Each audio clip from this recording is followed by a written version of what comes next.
We're away.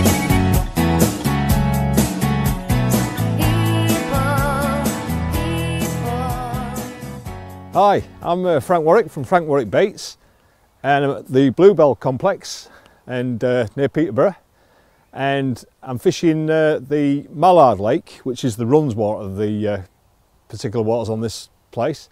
And what I thought I'd do would set up a little challenge for ourselves with a mate of mine, Phil Davey, who works with us at the bait company. And what we're going to do is try and do a grand slam of captures on the surface, on the bottom and on zigs. So Phil started on the surface and probably going to switch to zigs, and I'm going to start on the bottom and see what happens. And it should be a real bit of fun this, so let's go and have a look at what's going on.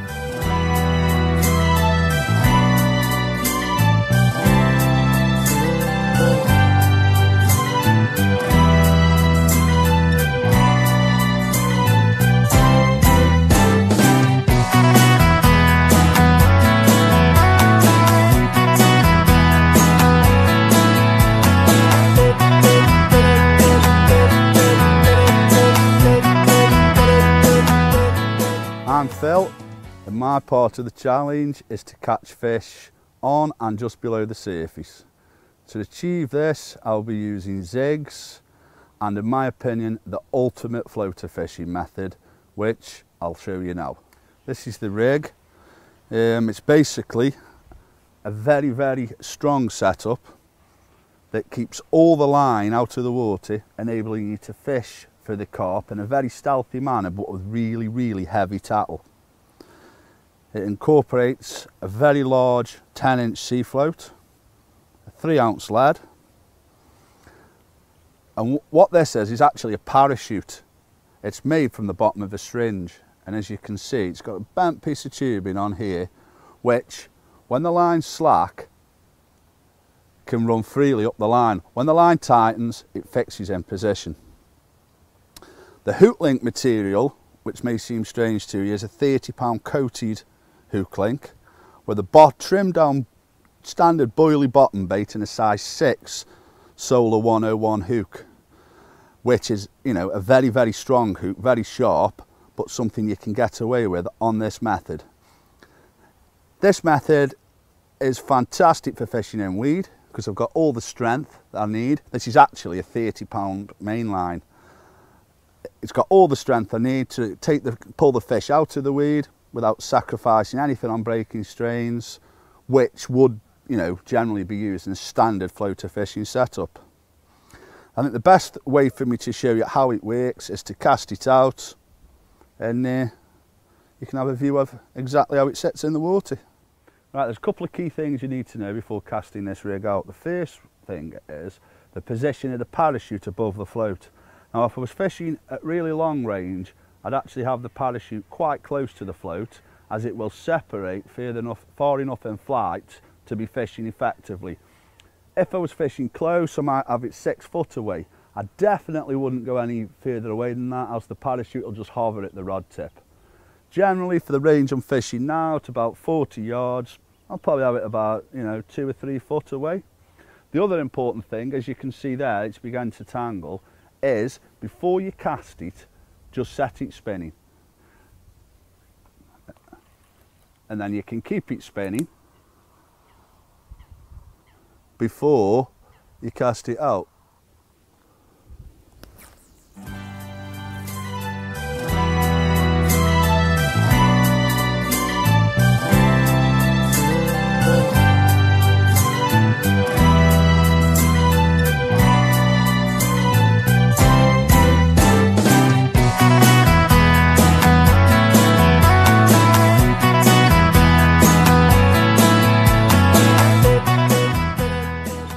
Upward away, there's one. Bonus is we can put so much pressure on him in this weed.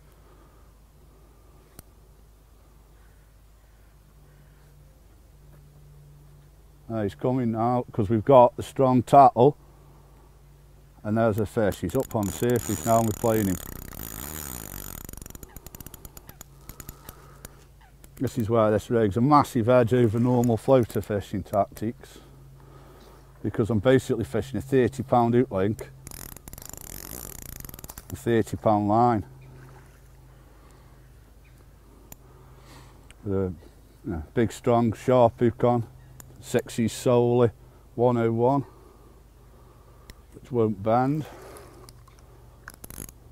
You can see this fish is going from wee bed to wee bed. On a normal floater fishing rig now, you wouldn't have a prior. That fish is right in the middle of a thick wee bed. We're trying to pull the fish and the weed bed in together. You can see the weed bed now. Look at the weed bed I've pulled out with a carp somewhere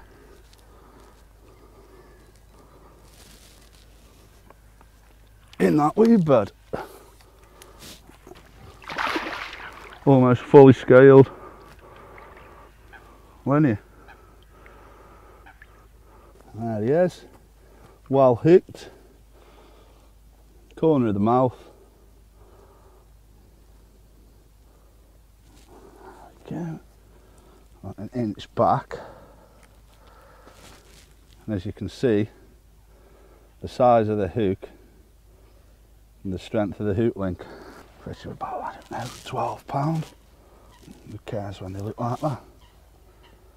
Beautiful looking fish.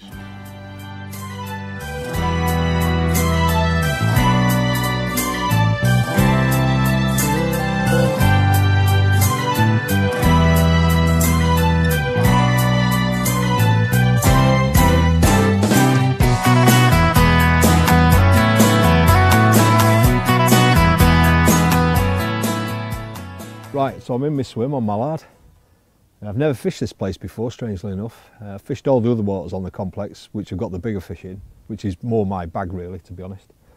But because we're doing this little challenge, we thought we'd go on here where there's a good chance of some action, for sure, definitely. You're probably wondering how I've approached the swim. Nothing fancy. I don't start off with a marker float like a lot of people do. Because if the fish are in situ, I don't want to be frothing it to a foam, you know. This is my way of fishing it.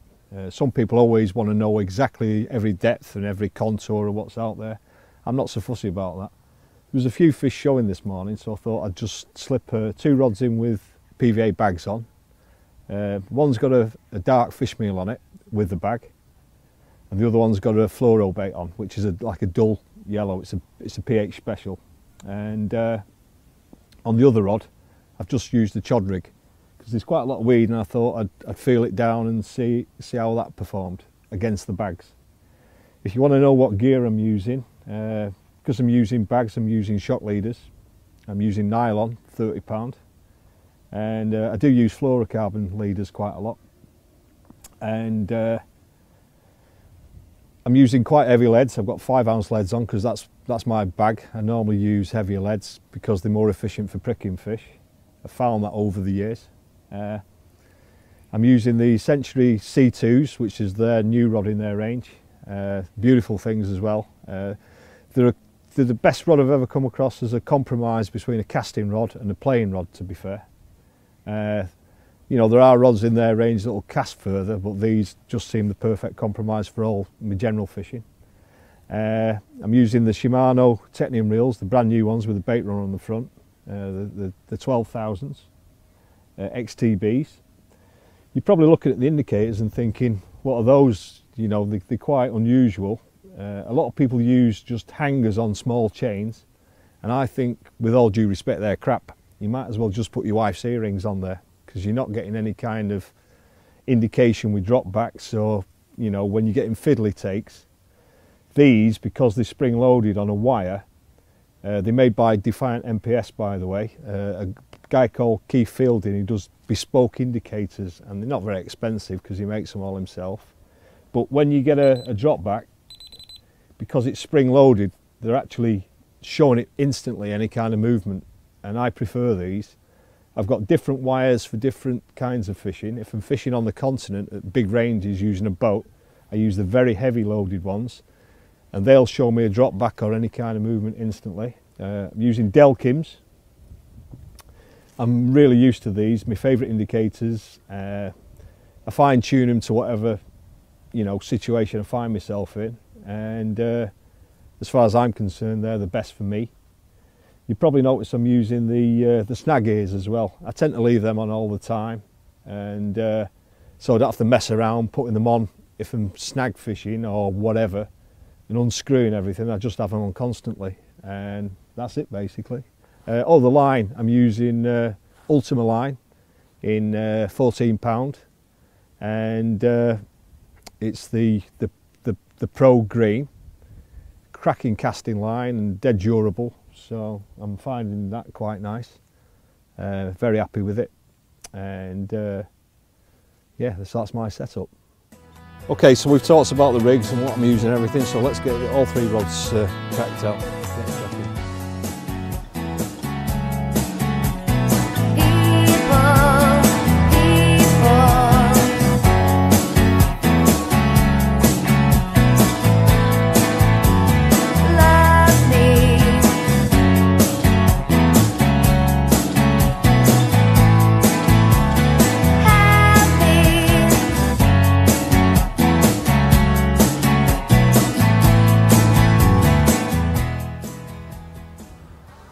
Well, it's day 2 of the challenge. Unfortunately, the wind shifted during the night. The fish that were in front of me have moved on the wind. So I had a little scoot round this morning, found a few fish on a nice shallow bar out in this new swim, and we're going to see if we can catch a couple.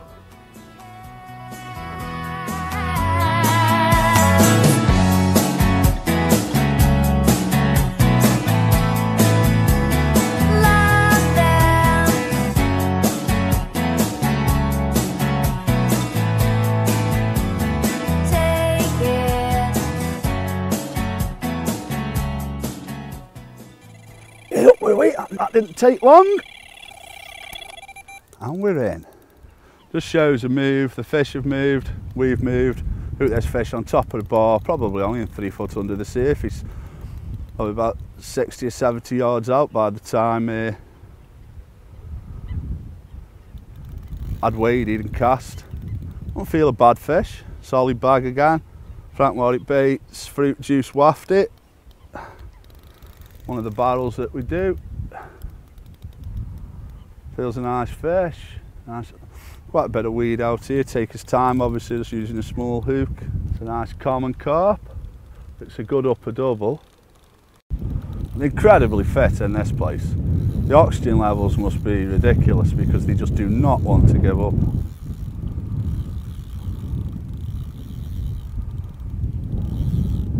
Look at this fish. Pull, pull, pull, pull, pull. And there we go. Excellent. Lovely common carp. Ooh. 18, 19, possibly 20. Just what we wanted. As you can see, oops, that's an absolute stunner.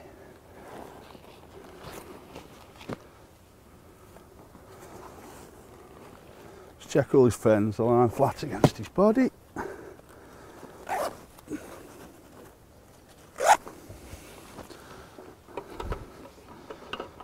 And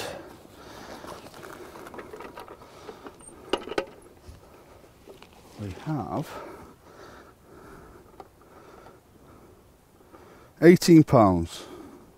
As I say, it was caught on a 12mm fruit juice wafter barrel, obviously from Frank Warwick baits, with the pellets and the stick mix combined in a solid PVA bag. It was just a one bite tactic, but a fantastic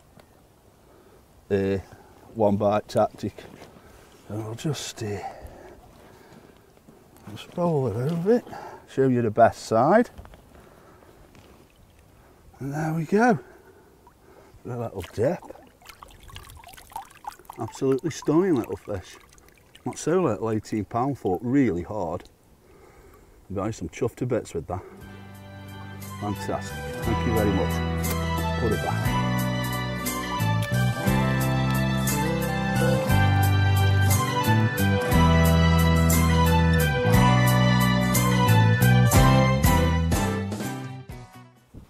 Right then, I'm going to pack up now, move, because the wind's changed. I've only had the one lost fish in this area, and there's no point in sitting around if I think the fish are not in numbers in the area, so I'm going to move. I've seen some fish over the other side, quite close in, 30 yards out, so I'm going to get round there as fast as I can and see if we can do something there. Should be okay. To me, it's a long drive down to this place. We've only got 24 hours and it's ridiculous to sit there and waste your time if you think the fish are not in your area. Okay, it's a mither if you've got quite a bit of kit with you and you've got to pack up and shift. But as we've always said, 1 hour in the right place is better than 20 hours in the wrong place. So a couple of hours wasted, even if it takes 2 hours to move, is well worth it. So that's my philosophy. And there's many a time when I've moved at the end of quite a frustrating session and I've just had a half a day or a few hours in the new swim that I've moved to, and it's caught me some of the most memorable fish I've ever had. And you know, it's better than going home with your head in your hands thinking, why didn't I move? I should have just done it. And then you see someone else moving to where you were thinking of moving to and you've been too lazy to do it, and they catch a, you know, 30 or 40 pounder or something and it's going to kill you. So I just move at the drop of an hat, even though I'm not, I must hold my hands up and say I'm not one of these anglers that travels light, you know, with just a bare minimum of gear. I like to have food, drinks and plenty of bait and options, so I have quite a lot of gear with me. I'm not a lightweight, but I still move. Even if I have to move in the middle of the night, I'll do it, because you can always catch up with a sleep in the day. So, you know, once your rods are out and fishing, you've cracked it. And that's my philosophy, so that's how I think you should view carp fishing if you're serious about it.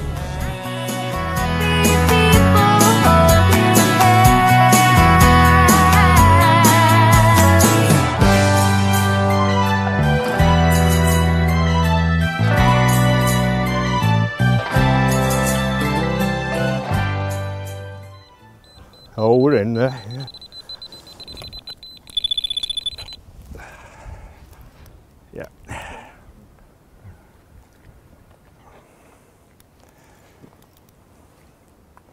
Just shows the old move paid off. We haven't been in very long. I suppose about half an hour. And half an hour in the right place is better than 12 hours in the wrong place, as they say. And that's what's happened. It's very weedy here, so I'm bringing it through a bit of weeds. So I'll take it. Don't feel very big. Well, it's a start. Oh, I thought it fell off then. Oh. It twanged across its back.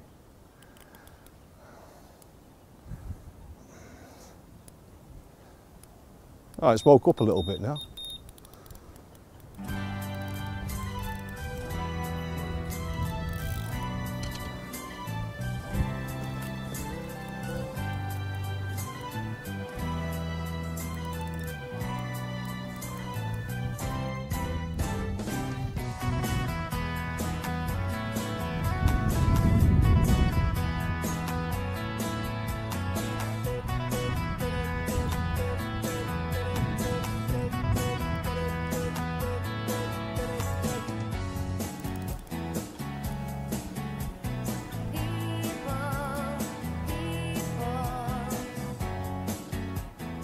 You see the lead's dumped as well on this occasion. When you're fishing weedy places, that's what I wanted.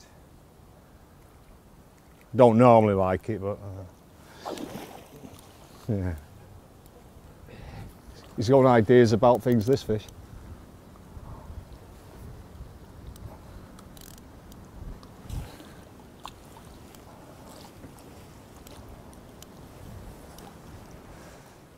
Well, the bait that I caught it on remains a mystery because it's disintegrated. I think it's a bait special. Just out of curiosity away. I wouldn't normally weigh, you know, a double or something like that, but it's part of this thing. So you might be curious, so it's as well to show it, isn't it, I guess. Yeah, I guessed it 18 to 19. It's just under 19 pound, or just about 19 pound.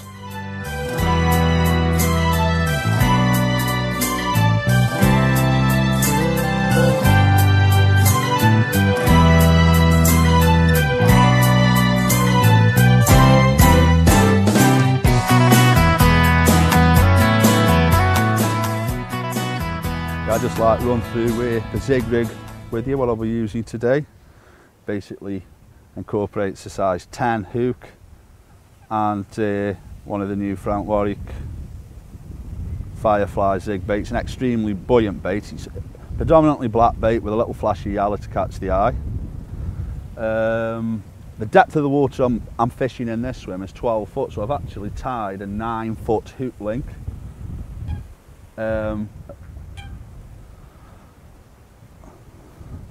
The lead arrangement is a lead clip, no tail rubber, trimmed down. So what basically happens is, as soon as the fish picks the bait up and gives it a shake, the lead falls away, which is imperative when playing fish with zigs because of the nature of the light hook link. This is a 0.22 diameter hook link. Although it does break to about 11 pound, it's still going to only have the abrasion resistance of a 0.22 line, which is around 4.5, 5 pound in breaking strain, so you don't want a lead on. I actually tie it Palomar to Palomar to give the maximum strength on a pre-stretched hook link. A knotless knot with a pre-stretched hook link, waste of time, they just fracture and break way down on the stated breaking strain of the line.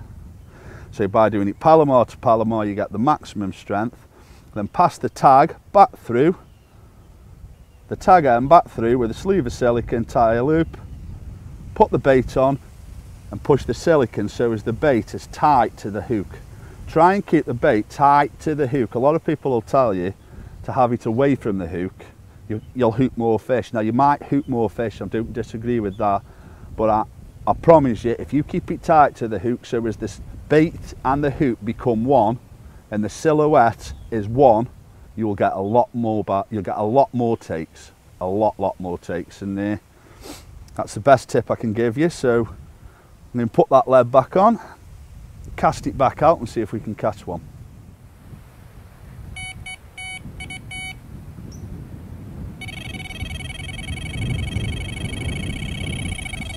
We're away. A little bugger has decided to swim round the rushes into a little bay. Because I've hooked him on a zig, I can't put much pressure on him, so I'm just hoping now as he decides to swim out. I put the zigs out, saw a couple of fish, just put a bare lead out, guessed that the water was about 12 foot deep. Put a couple of 9-foot zigs out, lost a fish straight away. Thought that's it, the slam's finished now, as it's getting late. And with recast the rod to the fish that showed, and it took it before he had a chance to put the bobbin on. Yeah, we had a bit of result there, as he's decided to kite back out of the weed into open water. He's got quite a bit of weed on him, and fingers crossed now we can complete the slam with a zig caught fish, which has been an absolute nightmare for me. From dinner time onwards, I've been trying to persevere on the zigs, knowing full well that I could have caught off the bottom, but that wasn't what was required. So I can't remember being so nervous playing a small carp on a zig before. It's just wallowing around now under the tip, and fingers crossed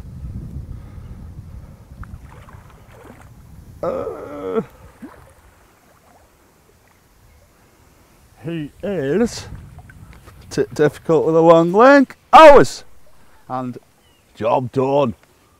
There we go. Nice little fully scaled fish in the sun.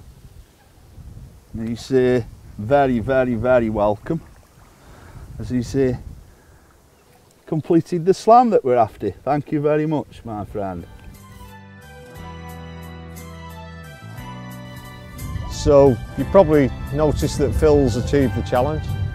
He's had one off the surface, one on a zig and one on the bottom, which is not bad in these conditions because it's been dead changeable. And this is my second one on the bottom, so the power of the baits is good and they're working nicely. Right, there we are. So to conclude, I'll just pop it back and we'll see you next time on Frank Warwick Baits TV.